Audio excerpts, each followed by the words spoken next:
Kit&Tully, Chapter 4. End of June 1990s. Saturday, 1:45 a.m. Accident and emergency in Drumshanra on weekend nights looks like a hospital in a war zone, but Felice and I are unfazed as we skirt the trolleys crowding the passageways.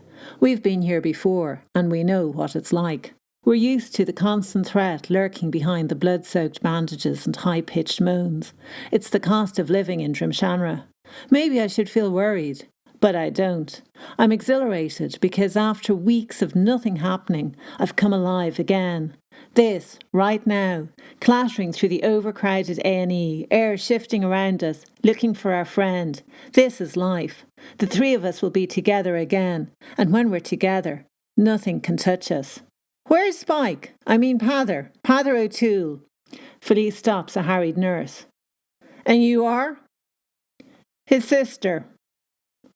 It's not visiting hours, it's the middle of the night. I've got a bag here with his stuff. Felice never takes no for an answer. The nurse's eyes flick over us both, before deciding she's too busy to waste time arguing with us.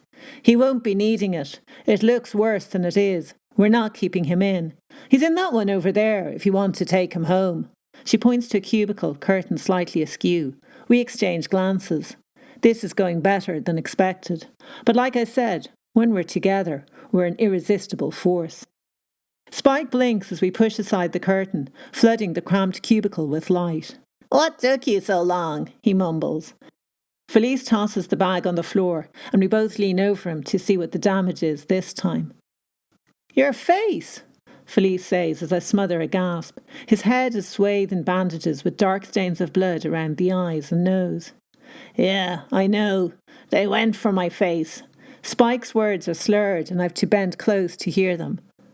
He shouldn't be speaking. The voice coming from the corner startles me, and I leap back from the bed. Felice raises her eyebrows, and we both stare at the figure huddled in a chair. The cubicle was so dim we didn't notice him when we came in. Sorry, I didn't mean to startle you. As he stands up and curling himself into the shaft of light, I glimpse the orange t-shirt underneath his jacket and recognise him.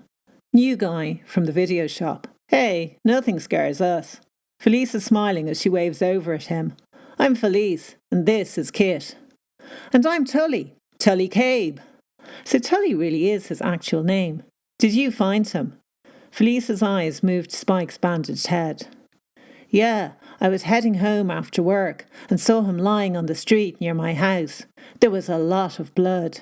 Tully's voice shakes in shock. He hasn't been here long enough to know fights and rows are part of weekend life, though he'll get used to it if he stays.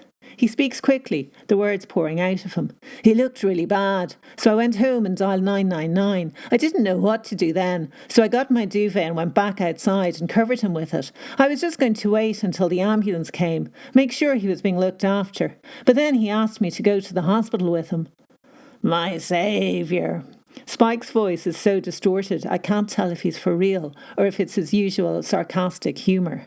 But the chaos at his accident and emergency in Drumshanra is not something anyone wants to endure on their own. Yeah, thanks for looking out for our friend. Felice's sincerity rings through the stuffy cubicle. She may have been pissed off with Spike earlier, but all is forgiven now. It was no trouble. Tully shifts awkwardly and looks at me properly for the first time since we entered the cubicle. I saw you earlier, didn't I? You rented the Blues Brothers. Jesus, don't tell me you paid for it. Felice rounds on me, Spike's injuries and Tully's heroism temporarily forgotten. Felice is your boss's daughter, I explain to Tully before she erupts. What? Matt has a daughter? Felice snorts and almost laughs at Tully's look of total confusion. I guess you haven't met my dad, she says. Matt's the manager. Dad owns the whole chain. Your dad is Axel Carr? Yeah, me and my friends always get our videos for free. I'm really sorry. Tully sounds distraught and I know why. Jobs are like gold dust in Drumshanra, even a crappy job like the graveyard shift on Friday night and more videos for you. I didn't know. It's not your fault, I say. I didn't tell you.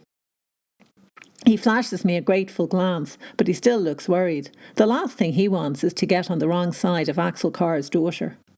So, Can we leave now? Spike croaks from the bed. The nurse said he can go. Felice shrugs as we look at each other, both of us thinking the same thing. Spike is not in great shape. He should go home and rest up, but we know he won't.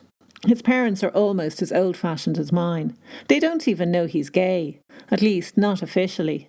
Felice and I are sure they must suspect, but maybe they don't. Parents can be so oblivious.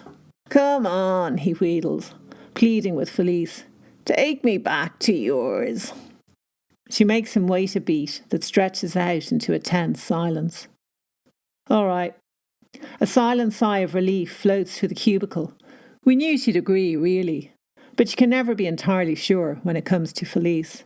You'll need to give us a hand, she says with a nod at Tully. Sure, I'm not doing anything else. An eager smile spreads across his face. I don't really know anyone here. Hey, you know us now, she replies. Steady on, I think, but I don't say it aloud. It would sound ungracious after the way he helped Spike, but I'm not happy. What Spike, Felice and I have is special. There's a dynamic between the three of us that's ours, unique to us. We don't need anyone else. We don't want anyone else.